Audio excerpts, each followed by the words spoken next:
For 3 months, we have been reporting about the build-up near Ukraine. We have shown you what's happening on the front, the Russian deployment both at the border and on the high seas. Now let's show you what's happening in Kiev. This is a school in the Ukrainian capital. These students are attending a class, not the kind you would expect students to attend. These students are being taught how to recognize IEDs, improvised explosive devices. Bombs of all shapes and sizes are on the table, from grenades to a missile. This training has become necessary for Ukrainian schools. They've been evacuated several times in the past few weeks. The reason is hoax bomb threats. So far, more than 300 such threats have been reported. The people of Ukraine are living in fear as Moscow continues to flex its muscle. Russian tanks are practicing how to fire. Even the S-400 missile system is part of these drills. In the north, Russian jets have arrived in Belarus. It's a vantage point from where Russia can target Kiev. Russia and Belarus are about to hold joint drills. Reports say these drills will happen close to the Ukrainian border. In the Black Sea, Russian forces look formidable. This is a Russian ship conducting an artillery firing drill.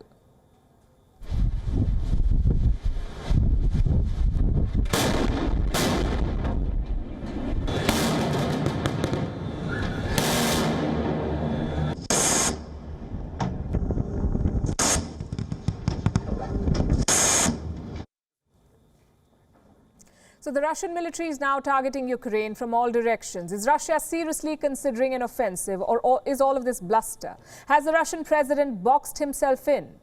Or does he have an ace up his sleeve? On Gravitas tonight, we'll discuss all of it. As always, we'll start with the latest. The intelligence assessments are looking more sinister. Some say Russia is engineering a change of guard in Kiev. This is from the British intelligence. They published an assessment this week. It says the Kremlin has a plan to install a pro-Russian leader in Ukraine. Not surprising. Moscow wants a loyalist in the president's chair. The question is, who is this person? This man, former Ukrainian lawmaker Yevhen Murayev. He seems to be Moscow's top choice. Yevhen Murayev heads a pro-Russia political party. He owns a television channel. Murayev does not like Zelensky, and he makes no effort to hide it. He says President Zelensky is controlled by the West. Allow me to read one of his statements for you.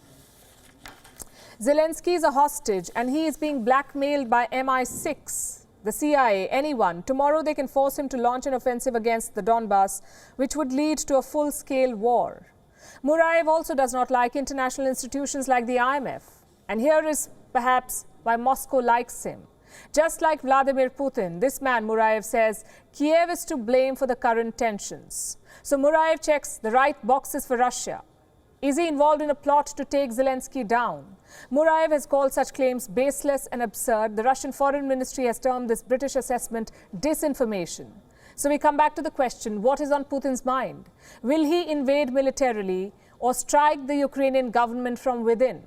This is what the Russian president said today while speaking to his Security Council.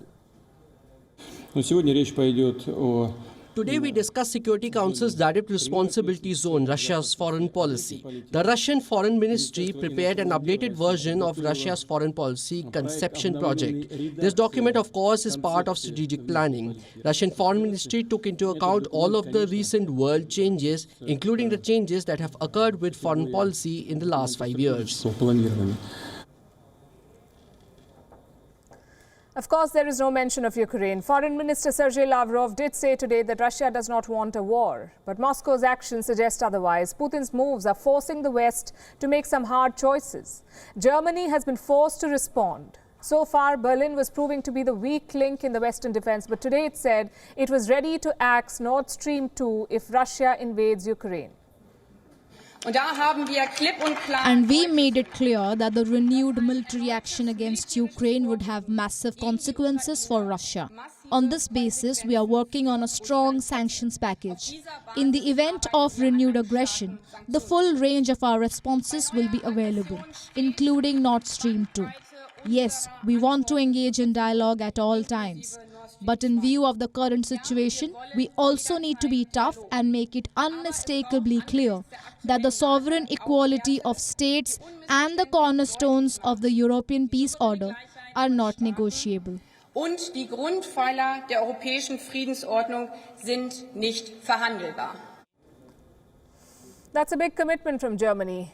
This is an $11 billion gas pipeline we're talking about. But Germany's partners in Europe say This is not good enough.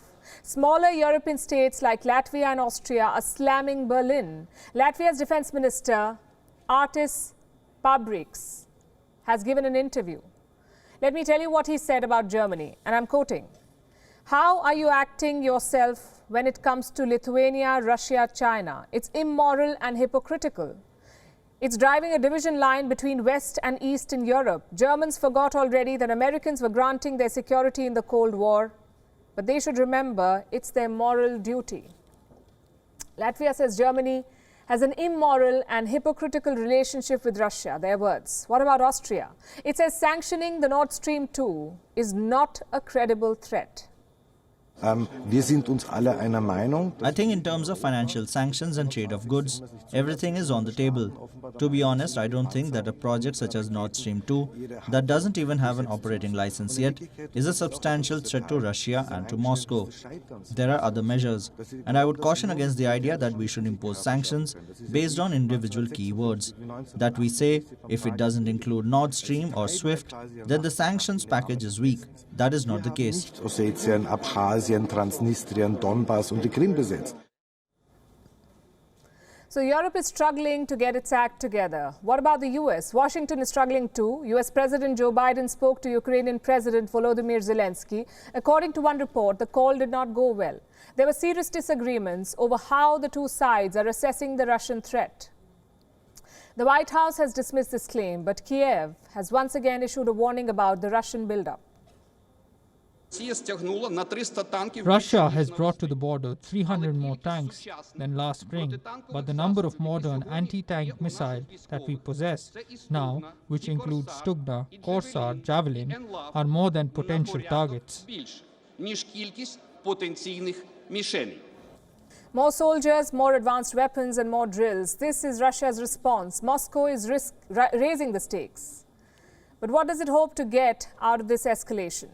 WION is now available in your country. Download the app now and get all the news on the move.